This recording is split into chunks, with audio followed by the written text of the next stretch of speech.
नमस्कार। आप सभी का हमारे YouTube चैनल में हार्दिक स्वागत है। आज हम NCERT की कक्षा 7 में चलने वाली संस्कृत की पुस्तक रुचिरा भाग द्वितीय के चौथे पाठ हास्य बाल कवि सम्मेलनम के अभ्यास कार्यों को समझेंगे, उनका प्रश्नों का उत्तर जानेंगे। तो आगे बढ़ने से पहले कृपया चैनल को सब्सक्राइब करें और वीडियो को अंत तक देखें, और यदि आपको अच्छा लगता है तो शेयर और लाइक अवश्य करें। चलिए शुरू करते हैं प्रश्नोत्तर। तो बच्चों, पिछली बार की तरह मैंने इस बार भी प्रश्नोत्तर है उनमें प्रश्न के सामने उत्तर लिख दिया है ताकि आपको परेशानी नहीं हो लिखने में। एक आध प्रश्न छूट गया है तो उसमें अभी साथ में कर देंगे। सबसे पहला प्रश्न है उच्चारणम कुरुत। उच्चारण आपको करना है, बार बार अभ्यास करना है ताकि आप संस्कृत एकदम अच्छी तरह से खुल कर बोल सको, हिंदी की तरह। ऊपरी, अधः, उच्चैः, निश्चैः, बहिः, अलम, कदापि, अंतः, पुनः, कुत्र, कदा, एकदा, इतर बार बार इनका अभ्यास करना है। दूसरा प्रश्न है मंजूषातः अव्यय पदानि चित्वा वाक्यानि पूरयत। ये जो मंजूषा दी हुई है ऊपर, इसमें से हमें क्या करना है? रिक्त स्थान भरने हैं। तो देखते हैं। ये देखो मंजूषा बच्चों, ये यहाँ तक ये मंजूषा है। तो ये मंजूषा है, इससे हमें क्या करना है? रिक्त स्थान भरना है। तो मैं आपको यहाँ पे निशान लगवा दूंगा, तो आप आराम से कर लेना। सबसे पहले वृक्षस्य, वृक्ष के पक्षी कहाँ रहते हैं? वृक्ष के ऊपर रहते हैं, है ना? तो वृक्षस्य ऊपरी खगाः वसंती, वृक्ष के ऊपर पक्षी रहते हैं। अगला है अलम विवादेन। अलम, अलम यानी विवाद मत करो, विवाद मत करो।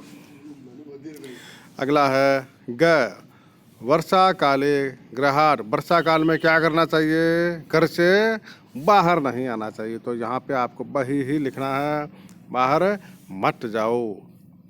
वर्षा के समय में घर से बाहर मत जाओ। गृहात् में पंचमी विभक्ति है।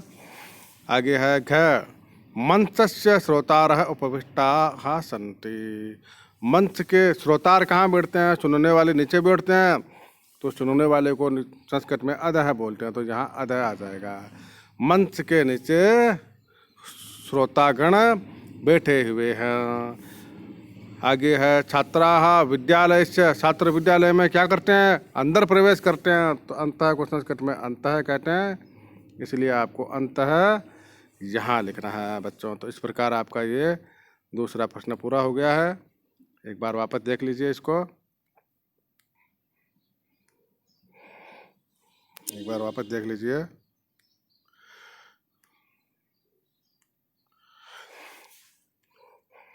वृक्षस्य ऊपरी खगाः वसंती।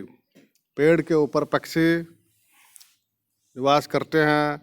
अलम विवादेन, वर्षा काले गृहात् बहिः मा गच्छ। मंचस्य अधः श्रोतारः उपविष्टाः सन्ति। छात्राः विद्यालयस्य अन्तः प्रविशन्ति। अगले प्रश्न में चलते हैं। अशुद्धम पदम चिनुत। हमारे सामने क से लेकर ड़ तक प्रत्येक प्रश्न में 4 शब्द दिए गए हैं। इन 4 में से एक गलत शब्द है, उसको छांटना है और सामने लिखना है। तो जो गलत है वो मैंने लिख दिया है।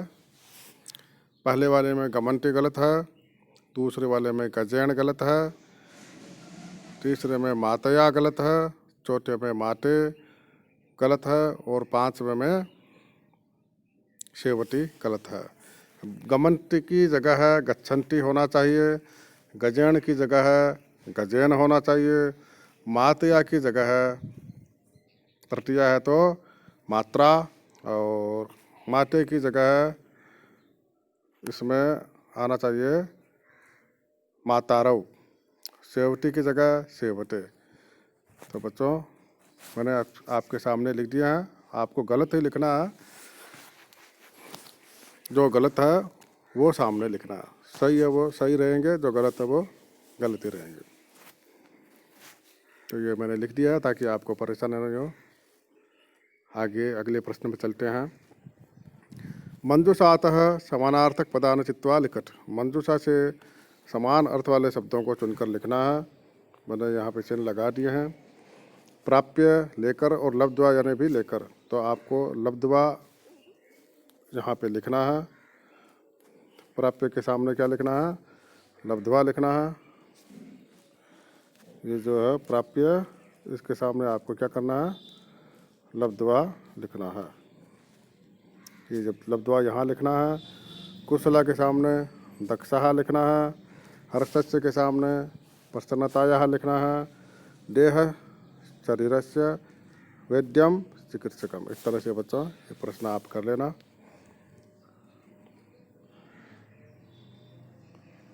आगे हम अगले प्रश्न में चलते हैं। अगला प्रश्न है 5वां।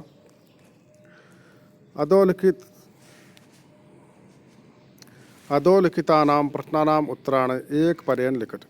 नीचे लिखे गए प्रश्नों के उत्तर एक पद में लिखना है। तो मैंने सामने उत्तर लिख दिए हैं। एक पद में ही यानी एक शब्द में उत्तर देना है। मंचे कति बाल कवयः उपविष्टाः सन्ति। मंच पर कितने बाल कवि बैठे हुए हैं? चत्वारः यानी 4 बाल कवि बैठे हुए हैं। क्यों कोलाहलम कुर्वन्ति, कौन कोलाहल कर रहे थे, शोर कर रहे थे? तो श्रोतारः यानी सुनने वाले जो लोग थे श्रोतागण, वो शोर कर रहे थे। तो श्रोतारः इसका उत्तर हो गया। अगला प्रश्न है गजाधरः कम उद्देश्य काव्यम प्रस्तौति। गजाधर ने किसको उद्देश्य में रहकर अपनी कविता प्रस्तुत की? तो उसने आधुनिकम वेद्यम को प्रस्तुत करके, आधुनिक वेद्य कम के ऊपर जो बिंदी है वो बच्चों आप हटा देना। ये बिंदी हटा दी है मैंने। संधि करने पर ये जो अनुस्वार है ये हट जाता है, समास करने पर बीच की विभक्ति का लोप हो जाता है। आप वेद्यम भी लिख सकते हो, आधुनिक वेद्यम भी लिख सकते हो। तो मैंने आधुनिक वेद्यम लिख दिया है। तो आधुनिक वेद्य को उद्देश्य में रखकर गजाधर ने अपना काव्य प्रस्तुत किया। अगला प्रश्न है तुंडिलः कस्य उपरि हस्तम आवर्तयति। तुंडिल यानी जो मोटा व्यक्ति है उसने किसके ऊपर हाथ फेरा था? तो उसने अपनी तोंड के ऊपर हाथ फेरा था। तो तुंदस्य यानी तोंड के ऊपर, अपने पेट के ऊपर। सामने उत्तर है लोके पुनः पुनः कानि भवन्ति। संसार में पुनः पुनः क्या होता है? संसार में पुनः पुनः शरीर मिलता है, शरीर होता है। तो शरीराणे, शरीर तो पुनः मिल जाता है, इसीलिए ऋण करके भी हमें घी पीना चाहिए, ऐसा आपने पढ़ा था इस पाठ में। तो संसार में बार बार क्या मिलता है? शरीर मिलता है। किम कृत्वा घृतम पिबेत। क्या करके घी पीना चाहिए? परिश्रम करके घी पीना चाहिए। तो यहाँ मैंने श्रमम लिख दिया है। श्रमम कृत्वा घृतम पिबेत। आगे है बच्चों मंजूषातः पदान चित्वा कथायाः पूर्तिम कुरुत। मंजूषा से, ये जो मंजूषा दी हुई है इसमें से हमें क्या करना है? ये मंजूषा से जो पद चुनकर हमें इसमें भरना है। तो मैंने पद भर दिए हैं। जो लाल अक्षर वाले हैं वो मैंने, आप देख लेना, इसमें ये भरे हुए हैं अच्छी तरह से। आपको लिखने में परेशानी नहीं आएगी। मैं आपको इसका इंद्रियर्थ बता देता हूँ। पुरा एकश्च नृपस्य एकः प्रियः वानरः आसीत्। पुराने समय में एक राजा का एक प्रिय बंदर था। एकदा नृपः सुप्तः आसीत्। एक बार राजा सोया हुआ था। वानरः व्यजनेन तम अविजयत। जो बंदर है वो पंखे से उसको क्या दे रहा था? हवा दे रहा था। तदेव एका मक्षिका नृपस्य नासिकायाम उपाविशत। उसी समय एक मक्खी राजा के नाक पर बैठ गई। यद्यपि वानरः वारंवार व्यजनेन ताम निवारयति। यद्यपि बंदर ने बार बार उसको पंखे से उड़ाया था, निवारयति इसमें उड़ाया था। तथापि सा पुनः पुनः, फिर भी वह पुनः पुनः, फिर भी वह बार बार नृपश्च नासिकायाम एव उपविशति स्म। फिर भी उस जो मक्खी है वो बार बार ही राजा की जो नाक है उस पर बैठ रही थी। अंते सह मत्स्यकाम हंतुम खड्गेन प्रहारम अकरोत्। अंत में किसने, बंदर ने मक्षिका को मारने के लिए खड्ग यानी तलवार से प्रहार किया।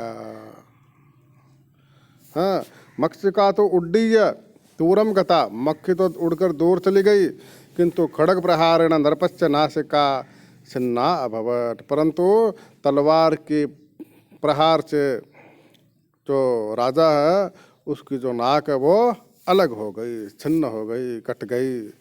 अतएव उच्यते मूर्ख जन है सह मित्रता नोचिता। इसीलिए कहा गया है कि मूर्ख व्यक्तियों के साथ दोस्ती उचित नहीं है, उचित नहीं है। मूर्ख व्यक्तियों के साथ कभी भी दोस्ती नहीं रखने चाहिए। तो ये कथा में ये शिक्षा देती है।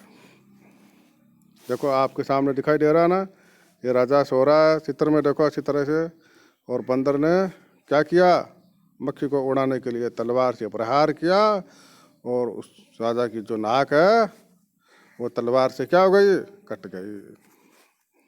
आगे देखते हैं अगला प्रश्न, 7वां, विलोम पदानि योजयत। अब हमें क्या करना है, विलोम शब्दों को आपस में मिलाना है। चलिए मिलाते हैं विलोम शब्दों को। विलोम शब्द आपस में मिलाते हैं।